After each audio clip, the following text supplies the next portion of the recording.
Hello friend, कैसे हैं आप सब। Welcome to my channel A1 study circle. तो फ्रेंड, जैसा कि आप लोग जान रहे हैं, अपने चैनल पर हम यूपी ट्रिपल एस पेट एग्ज़ाम जो होने वाला 18 सितंबर, उस संदर्भ में वीडियो बना रहे हैं। तो इससे रिलेटेड वीडियो इस वीडियो में आपको हिस्ट्री के क्वेश्चन देखने को मिलेंगे। ठीक है, हम अपने चैनल पर हिस्ट्री और पॉलिटी इन दो सब्जेक्ट के वीडियो बना रहे हैं। ठीक है, इनकी क्लास ले रहे हैं। ठीक है, तो इससे संबंधित क्वेश्चन आपको हमारे चैनल पर उसके वीडियो मिल जाएंगे। तो अब तक हमने हिस्ट्री में 175 क्वेश्चन करा दिए हैं। 176 क्वेश्चन से आपको इस वीडियो को हमें स्टार्ट करना है। ठीक है, तो चलिए फ्रेंड, फटाफट वीडियो स्टार्ट कर लेते हैं। 176 क्वेश्चन क्या कह रहा है आपकी स्क्रीन पर दिख रहा होगा। फटाफट इसमें देखते जाइए, फटाफट इसको करते जाते हैं। ठीक है, क्योंकि टाइम ज़्यादा नहीं है। कह रहा है कि रामायण के किस कांड में राम और हनुमान की पहली भेंट का वर्णन है। ठीक है, 176 क्वेश्चन कह रहा है। ठीक, थोड़ा इसको और जूम कर लेते हैं। ये ठीक। कह रहा है रामायण के किस कांड में राम और हनुमान की पहली भेंट का वर्णन है। किष्किंधा कांड में, सुंदर कांड में, बाल कांड में, या उपरोक्त में से कोई नहीं। ठीक है, तो 176 क्वेश्चन का सही आंसर लगा लीजिए फ्रेंड। क्या हो जाएगा? किष्किंधा कांड में हाँ राम और हनुमान की पहली भेंट का वर्णन है। ठीक, चलिए 177 पर आते हैं। भागवत संप्रदाय में भक्ति के रूपों की संख्या कितनी है? तो भागवत संप्रदाय में भक्तों के रूपों की संख्या कितनी है फ्रेंड? 7 है, 8 है, 9 है, 10 है। इसका सही आंसर लगा लीजिए फ्रेंड, 9 है। ठीक, भक्ति के रूपों की संख्या 9 है। 177 क्वेश्चन का सी ऑप्शन। चलिए अब फटाफट देख लेते हैं 178 क्वेश्चन पर। तुम्हारा अधिकार कर्म पर है, फल की प्राप्ति पर नहीं, निम्न में से किस ग्रंथ में कहा गया है? ठीक है, अष्टाध्यायी, महाभाष्य, महाभारत या गीता। तो बताइए 178 क्वेश्चन का सही आंसर क्या हो जाएगा? 178 का सही आंसर बिल्कुल सही, गीता में कहा गया तुम्हारा अधिकार कर्म पे है, फल पे नहीं। ठीक है, तो 178 क्वेश्चन यहाँ पे कंप्लीट हो गया फ्रेंड। अब हम अपना नेक्स्ट क्वेश्चन देखते हैं 179। ठीक है, चलिए फ्रेंड 179 क्वेश्चन देखते हैं फटाफट क्या कह रहा है। 179 क्वेश्चन में निम्नलिखित में कौन मोक्ष के साधन के रूप में ज्ञान, कर्म और भक्ति को समान महत्व देता है? ठीक है, मोक्ष के साधन के रूप में ज्ञान, कर्म और भक्ति को समान महत्व देता है। तो ऑप्शन ए कह रहा है अद्वैत वेदांत, ऑप्शन बी कह रहा है विशिष्ट द्वैतवाद, या फिर भगवत गीता या मीमांसा। ऑप्शन नंबर डी मीमांसा है। ठीक है, तो बताइए 179 क्वेश्चन का सही आंसर क्या हो जाएगा फ्रेंड? बिल्कुल सही, भगवत गीता, जो मीमांसा को साधन के रूप में, मोक्ष साधन के रूप में ज्ञान, कर्म को तथा भक्ति को समान महत्व देता है। कौन? भगवत गीता। ठीक है, ऑप्शन नंबर सी 179 का। 180 क्वेश्चन पाते हैं। भागवत धर्म से संबंधित कह रहा भागवत धर्म से संबंधित प्राचीन अभिलेखी साक्ष्य मिलता है। ठीक है, कहाँ मिलता है? 180 क्वेश्चन पे बताइए। 4 ऑप्शन है। समुद्रगुप्त का इलाहाबाद अभिलेख में, या हेलियोडोरस का बेशनगर अभिलेख में, या स्कंदगुप्त का भीतरी अभिलेख में, स्तंभ लेख में, या फिर मेहरौली स्तंभ अभिलेख में। ठीक है, तो इसमें 2 स्तंभ अभिलेख हैं और 2 अभिलेख हैं। ठीक है, तो बताइए चारों में सही आंसर कौन जाएगा? 180 क्वेश्चन का सही आंसर लगा लीजिए। बिल्कुल सही, हेलियोडोरस का बेशनगर अभिलेख में भागवत धर्म से संबंधित प्राचीन अभिलेखित साक्ष्य मिलते हैं हमें। ठीक, चलिए 181 क्वेश्चन पे आते हैं। आदि शंकराचार्य द्वारा स्थापित 4 मठ हैं कहाँ स्थित हैं? वेरी इंपॉर्टेंट क्वेश्चन है फ्रेंड, ये क्वेश्चन बहुत इंपॉर्टेंट हम करा रहे हैं, जान लीजिए। इससे बाहर एक भी क्वेश्चन आपको आना नहीं है किसी भी एग्जाम में। आदि शंकराचार्य द्वारा स्थापित 4 मठ कहाँ स्थित है, ये कह रहा है। ठीक है, श्रृंगेरी, द्वारका, जोशीमठ, प्रयाग। ठीक है, द्वारका, जोशीमठ, प्रयाग, कांची, जोशीमठ, द्वारका, पुरी, श्रृंगेरी, या फिर पुरी, श्रृंगेरी, द्वारका, वाराणसी। ठीक है, तो बताइए इसमें 181 क्वेश्चन का सही आंसर क्या हो जाएगा? बिल्कुल सही, जोशीमठ, द्वारका, पुरी और श्रृंगेरी। सी ऑप्शन लगा लीजिए, यही सही है। ठीक है, चलिए 181 क्वेश्चन यहाँ कंप्लीट होता है फ्रेंड। अब हम चलते हैं अपने नेक्स्ट क्वेश्चन की तरफ, या यूँ कहिए नेक्स्ट स्लाइड पे चलते हैं। 181 के बाद 182। नयनार, बहुत इंपॉर्टेंट क्वेश्चन है। नयनार कौन थे? ठीक है, ये आपके स्क्रीन पर दिख रहा होगा 182 क्वेश्चन। नयनार कौन थे? ठीक है, वैष्णव धर्म के अनुयायी थे, शैव धर्म के अनुयायी थे, शाक्त के अनुयायी थे, या फिर सूर्य के उपासक थे। ठीक है, 4 ऑप्शन आपकी स्क्रीन पर दिख रहा है। 182 क्वेश्चन का सही आंसर लगा लीजिए। बिल्कुल सही, शैव धर्म के अनुयायी थे, यानी कि शैव धर्म के अनुयायी थे मतलब शिव, भगवान शिव को मानने वाले थे। ठीक, चलिए ये नयनार कहलाए। 182 क्वेश्चन का बी ऑप्शन लगा लीजिए। अब हम अपने नेक्स्ट टॉपिक पर आते हैं, फटाफट देख लीजिए। मौर्य साम्राज्य, यानी मौर्याज एम्पायर। ठीक, तो मौर्यों के साम्राज्य के बारे में पढ़ना है हमें। नेक्स्ट टॉपिक 182 क्वेश्चन यहाँ कंप्लीट हो गया। 183 क्वेश्चन पे अब मौर्य से संबंधित क्वेश्चन जितने होंगे इसमें मिलेंगे, ठीक है। चलिए 183 क्वेश्चन क्या कह रहा है कि फाहियान भारत में आया, कब आया। 4 ऑप्शन है। ऑप्शन नंबर ए 349 AD में, ऑप्शन नंबर बी 374 AD में, ऑप्शन नंबर सी 384 AD में, ऑप्शन नंबर डी 399 AD में। तो फाहियान भारत में आया है, बताइए 183 क्वेश्चन का सही आंसर इन चारों में से कौन हो जाएगा। तो बिल्कुल सही डी ऑप्शन लगा लीजिए, AD 399 AD में आया था फाहियान। देखिए कितना इंपॉर्टेंट क्वेश्चन है, GIC प्रवक्ता में आया है, 2015 में UPPCS में भी आया है।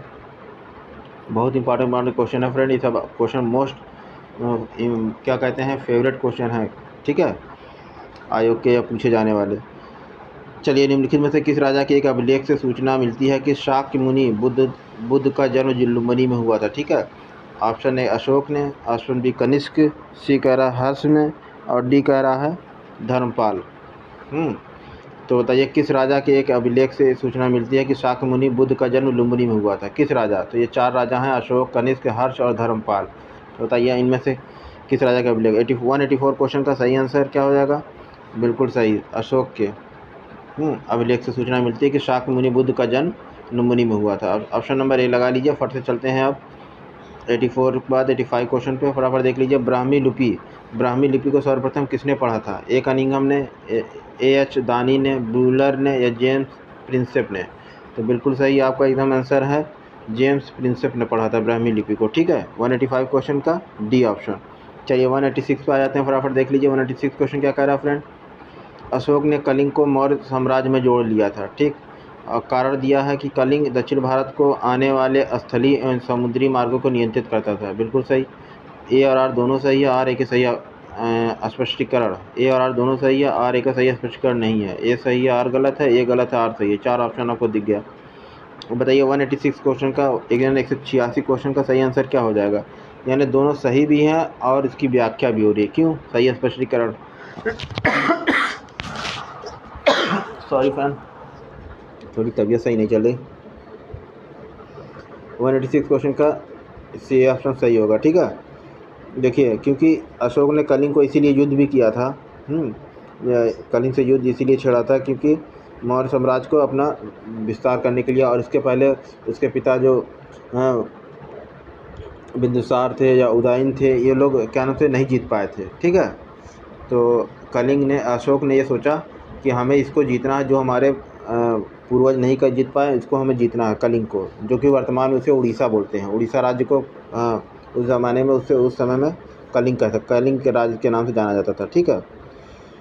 तो क्या हम कह रहे थे, हाँ ए और आर दोनों सही है। तो इसको भी अपने साम्राज्य को, अपने एम्पायर को, मौर्य एम्पायर को समुद्र के स्थल से और स्थलीय मार्ग से और बढ़ाने के लिए, उस पर कब्जा करने के लिए उन्होंने कलिंग पर अटैक किया था, ठीक। चलिए ए और आर दोनों सही है, इसका सही स्पष्टीकरण है 186 का एक ऑप्शन लगा लीजिए फटाक से। अब नेक्स्ट पे आते हैं 187 क्वेश्चन क्या कह रहा है, फटाफट देख लीजिए। सूची 1 को मिलाना है, मैचिंग करना है, ठीक है।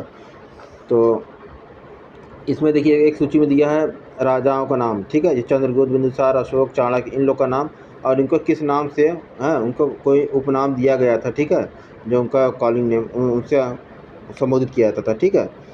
तो इसमें मैच कराना है किसका कौन सा नाम था, ठीक। तो 187 क्वेश्चन का आपको ये दोनों सूची मैच कराना है, ठीक। तो चलिए मैच कराते हैं, फटाफट देख लीजिए, थोड़ा सा इसको जूम कर लें, हाँ ठीक। अब देखिए फटाफट दिख रहा होगा, देखिए चंद्रगुप्त को सैंड्रोकोटस कहा जाता था, ठीक। और बिंदुसार को अमित्रघात के भी नाम से जाना जाता है, ठीक है। अशोक को प्रियदर्शी के नाम से जाना जाता है, ठीक है। और उसके बाद चाणक्य को विष्णुगुप्त के नाम से जाना जाता है, ठीक है। 4 पकड़ में आ गया, 2 ही पकड़ में आया तो समझ में आ जाएगा। तो ए का 2 और बी का 3 और सी का 1, ए का 2 बी का 3 सी का 1, ए का 2 बी का 3 सी का 1, ये सी ऑप्शन लगा लीजिए फटाफट, ठीक। चलिए 188 पे आते हैं, फट से देख लीजिए। 188 क्वेश्चन में भी मैचिंग कराना है, सम्राट है इधर, इसके विरुद्ध है, हाँ ठीक है। तो क्या क्या है फटाफट देख लीजिए। अशोक है, समुद्रगुप्त, चंद्रगुप्त, स्कंदगुप्त, ठीक है। सूची 2 में इसके विरुद्ध कौन थे, पर क्रमांक, देवानाम, प्रिय, क्रमादित्य, विक्रमादित्य, ठीक है, जो उनको उपाधियाँ मतलब इनके नाम मिले थे उनके बारे में। 188 क्वेश्चन का अब इसके बाद ऑप्शन 4 है आपके सामने, ठीक है, उसको मैच कराना है। ठीक, तो चलिए 188 क्वेश्चन का फटाफट मैच करा लीजिए। जैसे उसको मैच कराए थे, मैचिंग वाला थोड़ा सा टफ आपको लगता होगा, लेकिन है बहुत आसान। ठीक है, तो इसमें अशोक का देवानाम प्री हो जाएगा, जैसे आपको बताए थे, देवानाम पी नहीं प्री होगा, इसमें मिस प्रिंटिंग है। ठीक है, और उसके बाद समुद्रगुप्त का क्या हो जाएगा, समुद्रगुप्त का परम पर क्रमांक। ठीक है, उसके बाद चंद्रगुप्त द्वितीय का क्या हो जाएगा, विक्रमादित्य, इसके नाम से उनसे उपाधि इसके लिए थी विक्रमादित्य की, चंद्रगुप्त विक्रमादित्य। और उसके बाद लास्ट बचा स्कंदगुप्त, उसको क्रमादित्य। ठीक, तो ए का 2, बी का 1 और सी का 4, यही आपको देखना है नेक्स्ट में विकल्प में, ए का 2, बी का 1, सी का 4, सी ऑप्शन। ठीक, ये सी ऑप्शन इसका करेक्ट होगा, ये लगा लीजिए। ठीक, चलिए 189 की बातें फटाफट देख लीजिए। तीर्थ यात्रा के समय सम्राट अशोक निम्नलिखित स्थानों पर गए, उन्होंने किस मार्ग से का अनुगमन किया, मतलब किस मार्ग को फॉलो किया। ठीक है, पहले कहाँ, मतलब किस तरह से गए, सीक्वेंस बताइए उसका। ठीक है, गया गए, कपिलवस्तु गए, कुशीनगर गए, लुम्बिनी गए, सारनाथ गए और सरस्वती तक गए। ठीक है, तो ये अपनी उनकी तीर्थ यात्रा थी सम्राट अशोक की, और क्योंकि उन्होंने बौद्ध धर्म अपना लिया था कलिंग विजय के बाद, तो अब वो बौद्ध धर्म से जुड़े हुए जितने भी महत्वपूर्ण स्थान थे, वहाँ के उनको वो तीर्थ स्थल जिसे कहा गया, जहाँ जहाँ भगवान बुद्ध गए थे, तो वहाँ वहाँ वो जाना अपने आप को चाह रहे थे या गए थे। ठीक है, तो चलिए फटाफट देख लीजिए, मैचिंग कराइए, इसमें ज़्यादा टाइम नहीं देना है। ठीक है, 4 ऑप्शन आपकी स्क्रीन पर दिख रहा है, अब बताइए इसमें पहले कहाँ गए थे। ठीक है, फटाफट लगाइए इसको 189 क्वेश्चन का।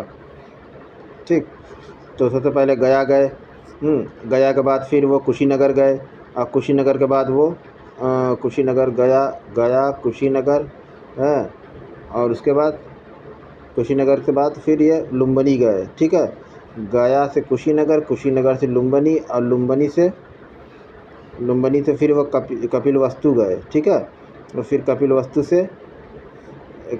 से कहाँ आए, सारनाथ आए, फिर सारनाथ से सरस्वती गए। ठीक, ये लास्ट में सरस्वती गए 6वें नंबर पे। ठीक है, तो 1 3 1 3 4 2, 1 3 4 2 कहीं है, 1 3 4 2 यही है, बी ऑप्शन लगा लीजिए। ठीक है, यही सीक्वेंस सही है। चलिए 189 क्वेश्चन का बी ऑप्शन लगाइए, उसके बाद चलते हैं 190 क्वेश्चन पर, फटाफट देख लीजिए फ्रेंड। 190 क्वेश्चन क्या कह रहा है आपकी स्क्रीन पर कि ईसवी सन के पूर्व के कुछ शताब्दियों में निम्नलिखित में से किन शासकों ने गिरनार क्षेत्र में जल संसाधन व्यवस्था की ओर ध्यान दिया था। कौन कौन शासकों ने, महापद्म नंद ने, चंद्रगुप्त मौर्य ने, अशोक ने, रुद्रदामन ने। तो नीचे दिए गए कोड की सहायता से सही उत्तर का चयन करना है, फटाफट बताइए 190 क्वेश्चन का सही आंसर क्या हो जाएगा। बिल्कुल, इसका सही आंसर ABCD है, तो इसमें चंद्रगुप्त मौर्य कहीं है, और इन्होंने ईसवी शताब्दी के पूर्व के कुछ शताब्दियों में निम्नलिखित में से कह रहा कि शासकों ने गिरनार क्षेत्र का जो जंगल था उसमें जल संसाधन की व्यवस्था के ध्यान दिया था। ठीक है, चंद्रगुप्त मौर्य ने दिया था, एक और दिया था। ठीक है, और उनका नाम था सम्राट अशोक। ठीक, तो इन दोनों राजाओं ने गिरनार क्षेत्र के जंगल में जल संसाधन व्यवस्था की ओर ध्यान दिया था। ठीक, तो 2 और 3 यानी कि बी ऑप्शन सही है, फटाफट लगा लीजिए। 191 पे आते हैं। कह रहा है कि कलिंग युद्ध का विवरण हमें ज्ञात होता है, कहाँ से ज्ञात होता है ने, ऑप्शन ए कह रहा है 13वें शिलालेख से, बी कह रहा है रुम्मनदेही स्तंभ लेख द्वारा, सी कह रहा है ह्वेनसांग के विवरण द्वारा, और डी कह रहा है प्रथम लघु शिलालेख द्वारा।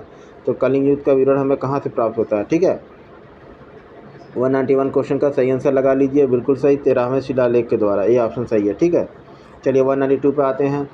अभिलेखों में से किसमें अशोक का नाम उल्लेख हुआ है, कौन से अभिलेखों में अशोक का नाम उल्लेख हुआ है। 4 ऑप्शन है आपकी स्क्रीन पर दिख रहा है, गुर्जरा में, अहरौरा में, ब्रह्मगिरी में, या फिर सारनाथ में। तो यहाँ से जो अशोक के अभिलेख मिले हैं, इसमें किसमें अशोक का नाम का उल्लेख हुआ, तो इसमें सही आंसर है, बिल्कुल सही, गुर्जरा में लगा लीजिए। गुर्जरा और मास्की, एक और होता है एंड मास्की, यहाँ 2 जगह से अशोक के जो अभिलेख मिले हैं, मतलब जो जगह मास्की और गुर्जरा, इन 2 जगह से जो अभिलेख मिले हैं वहाँ पे यही 2 जगह के अभिलेखों में सम्राट अशोक का नाम मिला है, लिखा हुआ। ठीक, चलिए 192 का ये ऑप्शन लगाइए फटाक से। ठीक है, अब 193 पे आते हैं, फटाफट देख लीजिए, बहुत ज़्यादा टाइम नहीं दे सकते इसमें अब। 193 क्वेश्चन क्या कर रहा है फ्रेंड, देख लीजिए। अशोक द्वारा स्थापित सबसे सुरक्षित स्तंभ की बात कर रहा है लौरिया नंदनगढ़ का, सांची बी कह रहा है सांची का, सी कह रहा है सारनाथ का, डी कह रहा है कौशाम्बी का। सबसे सुरक्षित स्तंभ कौन सा है, ठीक है। तो 193 का सही आंसर लगा लीजिए, लौरिया नंदनगढ़ का सबसे सुरक्षित स्तंभ है, ठीक है, जो अब तक सबसे सुरक्षित है। चलिए 193 का ये ऑप्शन हो गया। 194 पर आते हैं, फटाफट देख लीजिए। 194 क्वेश्चन क्या कह रहा है, पत्थर पर प्राचीनतम शिलालेख किस भाषा में थे। पत्थर पर प्राचीनतम जो शिलालेख हैं किस भाषा में थे। 4 ऑप्शन है, पाली में थे, संस्कृत में थे, प्राकृत में थे या ब्राह्मी में थे। तो 194 का सही आंसर लगा लीजिए, बिल्कुल सही, प्राकृत भाषा में थे, ठीक है। जो शिलालेख थे उसमें वो किस भाषा में थे, प्राकृत भाषा में थे, ठीक। अब 195 पे आते हैं, वह स्थान जहाँ प्राक अशोक यानी अशोक के पहले ब्रह्मलिपि का पता चला है। अशोक के पहले की ब्रह्मलिपि का पता चलता है, कौन सी जगह है, ठीक है। नागोजनी कोंडा, अनुराधापुर, ब्रह्मगिरी या मास्की, ठीक है। तो 195 क्वेश्चन का सही आंसर लगा लीजिए, अनुराधापुर, ठीक है। ये वो जगह है जहाँ पे अशोक के पहले के ब्रह्मलिपि का पता चलता है, ठीक है। 195 क्वेश्चन यहाँ कंप्लीट हुआ। 196 पे आते हैं, फटाफट देख लीजिए। कह रहा है कि अभिलेख जिससे यह प्रमाणित होता है कि चंद्रगुप्त का प्रभाव पश्चिम भारत पर था, कौन सा अभिलेख है। कलिंग अभिलेख है, अशोक का गिरनार अभिलेख है, रुद्रदामन का जूनागढ़ शिलालेख है या फिर अशोक का सोपरा शिलालेख है। तो 196 क्वेश्चन का सही आंसर लगा लीजिए, बिल्कुल सही है, रुद्रदामन का जूनागढ़ शिलालेख है। इससे यह स्पष्ट होता है कि अशोक का पश्चिम की ओर प्रभाव था, ठीक है। तो ये हो गया हमारा 196। 197 पर आते हैं, फटाफट देख लीजिए। इसमें थोड़ा सा ब्लर है, सही दिख नहीं रहा है, हम बोलते जाएंगे आपको समझ में आ जाएगा, ठीक है। 197 क्वेश्चन क्या कह रहा है, फटाफट देख लीजिए। अपने साम्राज्य के उत्तर पश्चिमी भाग में उत्कीर्ण राजाओं के लिए ठीक है, के लिए अशोक ने किस लिपि अथवा किन लिपियों का प्रयोग किया है। 197 क्वेश्चन आपकी स्क्रीन पर, बताइए। ऑप्शन ए कह रहा है कि केवल खरोष्टी लिपि का, ऑप्शन बी कह रहा है खरोष्टी एवं अरामाइक लिपि का, ऑप्शन सी कह रहा है अरामाइक एवं ग्रीक लिपि का, और ऑप्शन डी कह रहा है अरामाइक, ग्रीक एवं खरोष्टी तीनों लिपि का। तो इसका सही आंसर क्या हो जाएगा, डी ऑप्शन, तीनों लिपि का, ठीक है। अरामाइक में भी है, ग्रीक में भी है, खरोष्टी है, ठीक है। उत्तर पश्चिमी भाग में उत्कीर्ण राजगजाओं के लिए राज में यज्ञ करने की, ठीक है। अशोक ने किस लिपि अथवा किन लिपियों का प्रयोग किया था, तो ये अरामाइक की लिपि भी, ग्रीक लिपि भी और खरोष्टी लिपि, तीनों लिपि का प्रयोग किया था, ठीक है। ये खरोष्टी है, इसको आप समझ लीजिएगा, ठीक है। अरामाइक, ग्रीक और खरोष्टी। चलिए अब फटाफट देख लेते हैं 198 क्वेश्चन को, फटाफट देख लीजिए क्या कह रहा है। अशोक का निम्नलिखित में से कौन सा एक अभिलेख कनक मुनि बुद्ध के अस्तित्व को प्रमाणित करता है, ठीक है। 198 क्वेश्चन क्या कह रहा है, कौन सा एक अभिलेख कनक मुनि बुद्ध के अस्तित्व को प्रमाणित करता है। 4 ऑप्शन है। ऑप्शन नंबर 1 कह रहा है रुमिनदेही स्तंभ अभिलेख, ऑप्शन बी कह रहा है निगाली सागर स्तंभ अभिलेख, ऑप्शन सी कह रहा है सासाराम लघु शिलालेख, ऑप्शन डी कह रहा है अहरौरा लघु शिलालेख। तो 198 क्वेश्चन का सही आंसर लगा लीजिए फ्रेंड, बिल्कुल सही, निगाली सागर स्तंभ अभिलेख, ठीक है। बी ऑप्शन लगाइए इसका, निगाली सागर, ये निगाली लिखा है भाई, कंफ्यूज मत करिएगा, निगाली सागर स्तंभ अभिलेख, ठीक। तो चलिए 198 क्वेश्चन यहाँ कंप्लीट हुआ ना। 199 पर आते हैं फ्रेंड, फटाफट देख लीजिए क्या कह रहा है। किस शिलालेख में अशोक ने अल्प व्यय अल्प संग्रह को धर्म यानी धर्म का अंग माना, ठीक है, यानी कम खर्च और कम संग्रह करो, ठीक है। इस किस शिलालेख में अशोक के इसको माना गया है धर्म का अंग, ठीक। तो तीसरे में, चौथे में, पाँचवें में, सातवें में। 199 क्वेश्चन का सही आंसर लगा लीजिए, बिल्कुल सही, 7वें शिलालेख में इन्होंने अल्प व्यय और अल्प संग्रह को धर्म यानी धर्म का अंग माना। 200 क्वेश्चन पर आते हैं। गुर्जरा लघु शिलालेख, ठीक है, जिसमें अशोक का नाम उल्लेख किया गया है, कहाँ पर स्थित है गुर्जरा लघु शिलालेख। उत्तर प्रदेश के मिर्ज़ापुर जिले में, मध्य प्रदेश के दतिया जिले में, राजस्थान के जयपुर जिले में या फिर बिहार के चंपारण जिले में, बताइए। वो 200 क्वेश्चन का सही आंसर क्या होगा। 200 क्वेश्चन का सही आंसर बिल्कुल सही, मध्य प्रदेश के दतिया जिले में है, ठीक है, गुर्जरा लघु शिलालेख, ठीक, जिसमें अशोक का नाम मिलता है। कहाँ पे है, मध्य प्रदेश के दतिया जिले में है, ये इंपॉर्टेंट है, ठीक है, ये बार बार पूछा जाता है, ठीक है। गुर्जरा और मास्की, जहाँ यही वो जगह है जहाँ पे अशोक के नाम उल्लेख किया गया हुआ शिलालेख मिला है, ठीक। चलिए, तो यहाँ पर 200 क्वेश्चन यहाँ पर अपने कंप्लीट होते हैं फ्रेंड। चलिए अब इसे आगे 201 क्वेश्चन से नेक्स्ट क्लास में आपसे भेंट मुलाकात होगी 201 क्वेश्चन से, ठीक है। तो हमारे नेक्स्ट वीडियो में हम मिलते हैं आपसे। वीडियो अगर पसंद आए तो लाइक कीजिएगा, चैनल पर नया तो सब्सक्राइब कीजिएगा, बेल आइकन को प्रेस करके ऑल पे क्लिक कीजिएगा, जिससे कि हम जो भी वीडियो बनाएं वो बैक टू बैक आपके पास पहुंचता जाए। चलिए फिर मिलते हैं नेक्स्ट वीडियो में। बाय बाय, टेक केयर, जय हिंद, जय भारत।